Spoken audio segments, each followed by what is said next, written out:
ఏంటి పాల ప్యాకెట్లు ఓపెన్ చేసి మేము ముందు పెట్టేసానేంటి అని అనుకుంటున్నారా?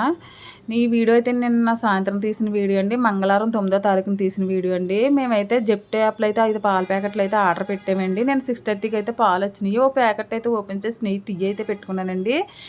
పెట్టంగానే అయితే టీ అయితే విరిగిపోయిందండి. రెండో పాల ప్యాకెట్ ఓపెన్ చేసి మళ్ళీ పెట్టానండి. మళ్ళీ ఇరిగిపోయినాయి. 3 ప్యాకెట్లు ఓపెన్ చేసి చూసానండి కనవవి. అవైతే స్మెల్ వచ్చేస్తున్నాయండి. 5 ప్యాకెట్లలో పాలు కూడా అప్పటికే విరిగిపోయి పెరుగు కింద అయిపోయినాయండి. ఇవైతే 11వ తారీఖు వరకు డేట్ అయితే ఉన్నాయండి. నేను అనుకోవడం ఏంటే ఈ పాల ప్యాకెట్లు నిన్న మార్నింగ్ నుంచి కూడా బయట వదిలేసారండి. ఎండలో వదిలేసారు. ఒక గంట ముందు అయితే ఫ్రిడ్జ్‌లో పెట్టారండి. ఇప్పుడు జెప్టో యాప్ వాళ్ళకి మేము ఆర్డర్ పెట్టామంటే వాళ్ళు జాగ్రత్తగా వాళ్ళని నమ్మి మేము ఆర్డర్ పెట్టుకున్నామండి. జాగ్రత్తగా పంపించాలి కదండీ పాలు. మాకైతే 5 పాల ప్యాకెట్లు అయితే లాస్ అండి. రిటర్న్ పెట్టే ఆప్షన్ కూడా లేదండి. డెలివరీ బాయ్‌కి ఫోన్ చేద్దామంటే ఫోన్ నెంబర్ అయితే లేదు.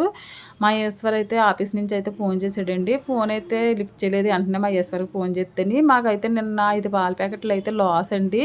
ఈ వీడియో మీరైతే అందరికి షేర్ చేస్తారని నేను అనుకుంటున్నానండి. ఎందుకంటే మాకు 5 పాల ప్యాకెట్లు లాస్ అంటే మీకు చిన్న అమౌంట్ అవ్వచ్చు కానీ నాకైతే పెద్ద అమౌంటేనండి అవి.